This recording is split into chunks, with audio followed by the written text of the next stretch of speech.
10,000 years before the first ladder existed, humans were already climbing 300-foot cliffs for honey. How did they solve this before solving something so simple?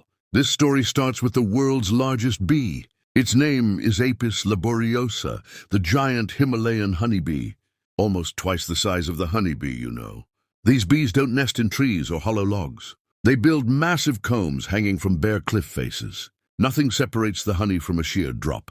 Why choose the most dangerous location possible? Cliffs keep out bears, honey badgers, and smaller predators. For the bees, height itself became their best defense. That same defense created a massive problem for humans. The honey was rich, valuable, and completely out of reach. Reaching it meant solving a climbing problem first. At this point in history, ladders didn't exist yet. No wooden rungs, no simple steps, nothing like that. So early humans had to invent something else entirely. The proof of their solution survives to this day. In a cave in Spain called Cuevas de la Araña, an 8,000-year-old painting tells the whole story. The painting shows a figure dangling from a rope, reaching toward a wild honeycomb on a cliff. Bees swarm around them in the ancient artwork.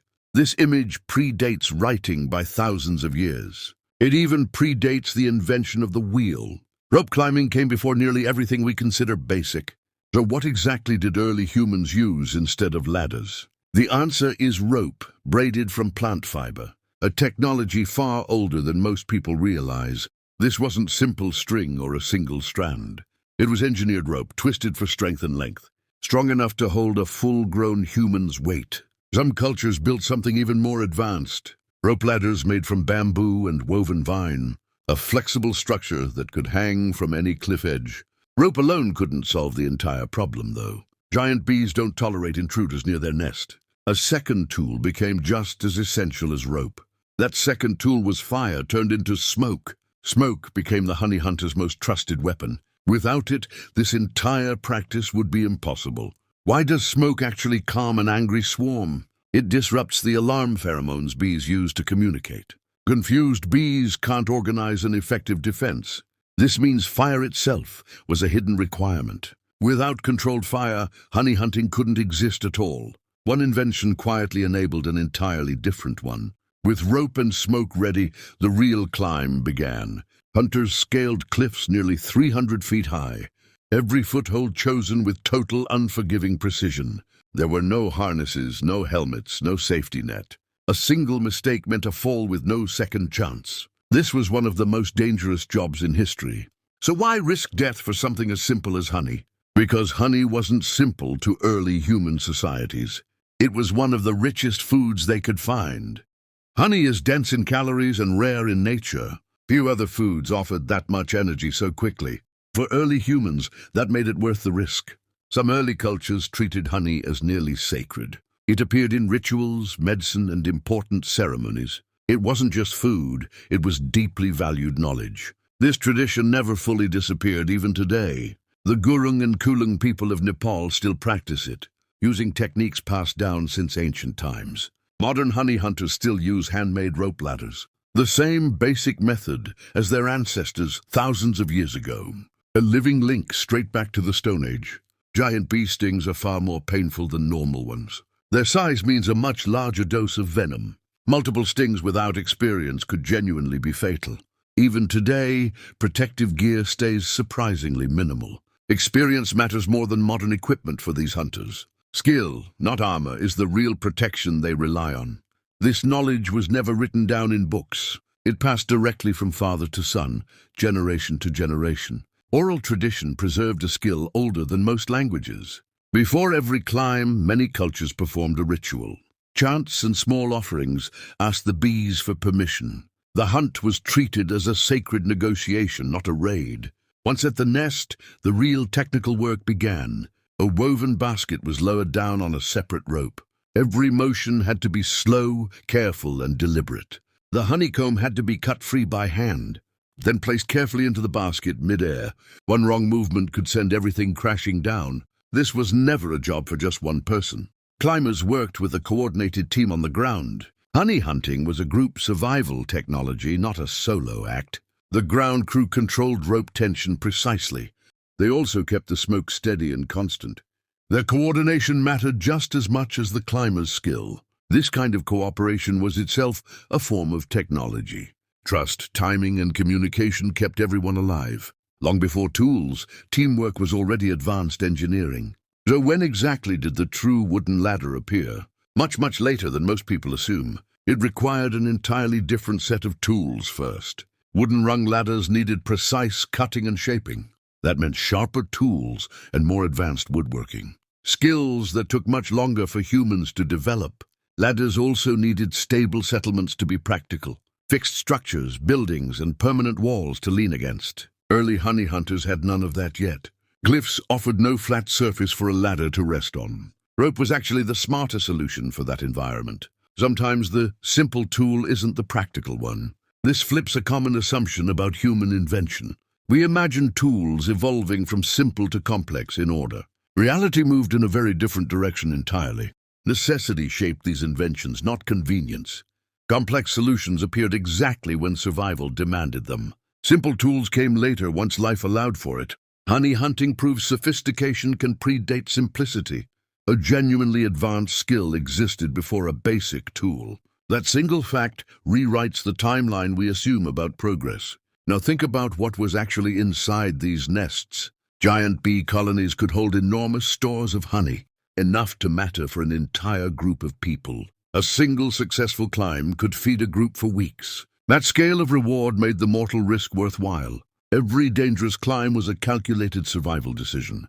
Scientists have even found honey residue in ancient diets. Chemical analysis on old tools and pottery confirms this. Honey was a real, measurable part of early human life. Some researchers link this to human brain development. High-sugar, high-calorie food may have fueled cognitive growth. Honey might have quietly shaped how our brains evolved. If that theory holds, the implications are enormous. A dangerous cliffside hunt may have helped build human intelligence. Risk and reward were tangled together from the very start. Bees themselves shaped early spiritual beliefs too. Cave art doesn't just record the hunt, it honors it. These figures were remembered, not simply documented. Similar honey hunting art appears across separate continents. Africa, Asia, and Europe all show the same basic scene. That raises a genuinely fascinating question about how it spread. Was this knowledge shared through ancient human migration, or did separate groups invent the same solution independently? Both answers reveal something remarkable about human problem-solving. This pattern is called convergent technological evolution. Different humans, facing the same problem, found the same fix. Necessity really can produce nearly identical inventions. Modern beekeeping actually owes a direct debt to this history. Managed hives evolved slowly from these first wild encounters. It's one unbroken lineage stretching across thousands of years. From wild cliffs to wooden boxes, the goal never changed. Humans have always chased the same rich, golden reward. Only the risk involved has been reduced over time. Today's honey hunters face very different threats, though. Deforestation and habitat loss are shrinking giant bee populations. The cliffs themselves are becoming harder to find intact. Fewer young people are learning this dangerous ancient skill. Modern jobs offer safer paths than cliffside honey hunting. A 10,000-year-old tradition is quietly fading away. A few dedicated communities still keep it alive today, passing the technique down despite fewer willing successors. Their persistence keeps a piece of deep history breathing. Documentarians and researchers now race to record it. Video, photographs, and interviews capturing what remains. A modern effort to preserve an ancient human achievement. So why does this story matter beyond honey itself? It shows exactly how human problem-solving actually works. Not neat and linear, but messy, urgent, and brilliant. We tend to picture cavemen as primitive and simple. This story proves that picture is deeply incomplete. They solved genuinely advanced engineering problems under real pressure. Rope fire, teamwork, and ritual combined into one system. That system solved a problem modern equipment would still respect. This wasn't luck, it was genuine engineering under pressure. Every piece of that system had to work together perfectly. Remove the rope, and the climb becomes impossible. Remove the smoke, and the bees become unbeatable. Remove the ground crew, and the whole plan collapses. Every single element depended completely on the others. This was one of humanity's first true engineered systems. Compare that complexity to the humble wooden ladder. A ladder looks simple because its problem was simple. Complexity always matches the difficulty of what it solves. This is the real lesson hiding inside this story. Invention doesn't follow a straight, predictable line upward. It follows whatever problem is most urgent to survive. Honey pushed early humans to solve climbing before carpentry. Hunger and reward, not convenience, drove that early choice. Survival has always been the real engine behind invention. Think about how many other assumptions this challenges. What other simple tools might have complex hidden histories? Suddenly, everyday objects look a lot less ordinary. The honey hunters never wrote a single word about this. Their knowledge survived through cave walls and living memory. Some of history's greatest engineering left no formal record. That makes rediscovering it today even more valuable. Every surviving honey hunter carries a piece of deep history. Losing that tradition means losing irreplaceable human knowledge. So the next time you climb a simple ladder, remember it stands on top of a much older story, one written in rope, smoke, and quiet courage. The ladder didn't invent human climbing ability at all. It simply made an ancient skill safer and more convenient. The real breakthrough happened thousands of years earlier. Every convenient tool we use today has a hidden ancestor. Something dangerous, clever, and often completely forgotten. Progress rarely erases the past, it just quietly builds on it. So maybe the real story here isn't about bees or ladders. It's about how far humans will go for what matters. Risk, reward, and ingenuity have always traveled together. Long before the ladder, humans had already found a way up. Not through simple tools, but through courage, rope, and teamwork. That's the real proof of how far we've always been willing to climb.